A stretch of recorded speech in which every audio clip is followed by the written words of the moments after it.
Hey guys, and welcome. I'm Beck Sands. I'm a business mentor for ex-corporate women who are looking to grow and scale online freedom-based coaching or consulting businesses. Today's topic is how to navigate the corporate to business identity shift. Because it is a topic that's really close to my heart. I really had a challenging time navigating this when I stepped out of a big corporate role. I spent 12 years in corporate and then went into business for myself in mid 2019. And it was something that I really, really struggled with in terms of just reconciling my new identity as a business owner and leaving corporate. So today I want to share with you some of the challenges that I faced and that you may be facing as well as a business owner who has left corporate. And also what it can look like on the other side of that once you move through some of those challenges. So let's dive into it. So the first challenge is that you can go from being really busy in your big corporate job and getting like hundreds of emails every single day to being really quiet and not getting any emails in your own coaching or consulting business, at least to start with. And then you'll go back to being busier than ever in a different way and in a really, really amazing way. But when you very first step out of corporate and you start your own business, maybe in that first year or so, you can feel like, oh, wow, I'm used to getting so many emails and I'm used to having so many meetings. And I'm used to being like having a jam-packed schedule to going into your business and you're maybe not as busy, you're not getting as many emails to start with. You don't have many, if at all, any meetings, and you've got all this like free kind of creative space, but you're just navigating how to use your time in the most effective way. And also that identity shift that comes from being super busy and important, quote unquote, to maybe feeling like you've got a new identity in your own business and you don't have that kind of brand behind you, that corporate brand behind you. So it can absolutely take a few months to start to feel like, okay, I'm getting some momentum, I'm starting to get some clients through the door, and I'm starting to get those meetings and emails and like that busy kind of stuff happening in your business. And in the meantime, it can feel like it really shakes your identity, right? Because you go from having that kind of sense of importance and brand backing to like, okay, who am I now in my own business? And, you're probably the face of your business and you're having to do sort of all of the things in your business.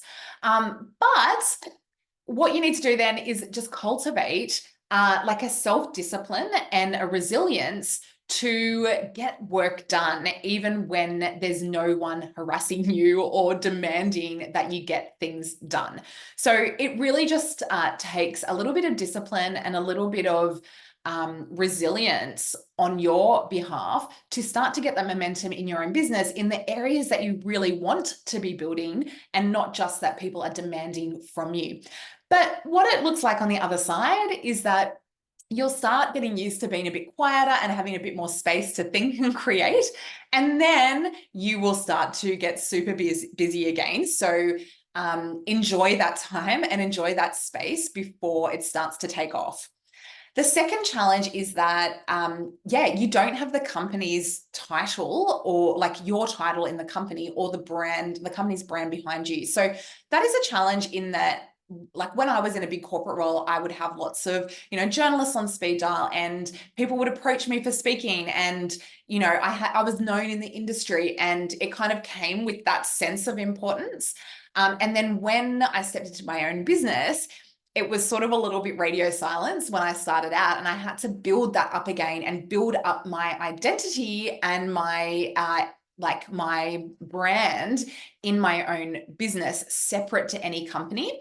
But what that looks like on the other side is it's so rewarding because everything that comes to you then is something that you've created, and it's in a space that you're really looking to grow because you've started your business in order to pursue your passions, in order to, like create things in the world that you really want to create.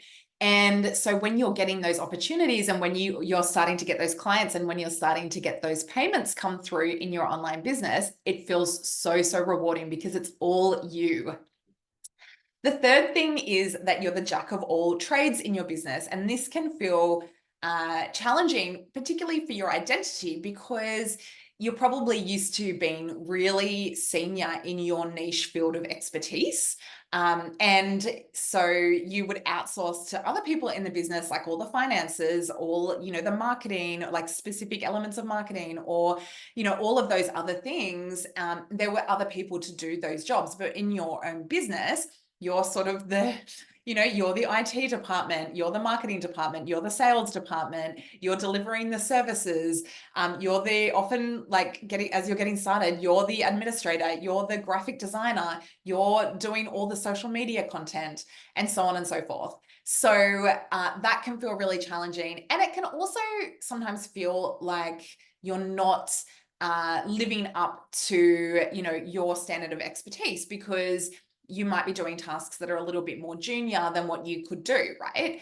At least to start out, until you can start outsourcing that. But what that looks like on the other side is that you get to do the tasks in your business and work with the clients that you choose and the people that you choose, and you get to decide on your creative projects of choice and decide on the tasks that you love to do. And then you can start to outsource the rest of the things that you don't want to do.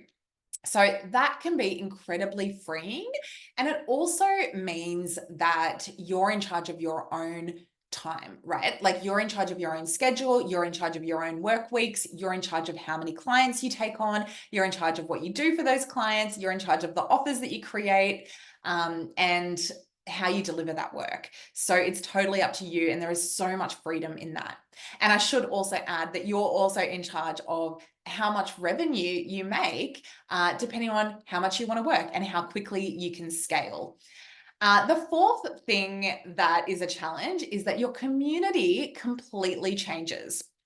So before, you were probably very much in the corporate world, and you had corporate people around you, and everyone was doing a similar kind of thing in corporate, and probably all talking about the same kind of things and complaining about the same issues all the time. But then when you're in your own business, you get to create a community of incredible, inspiring people that are like-minded and doing amazing things in the world as well.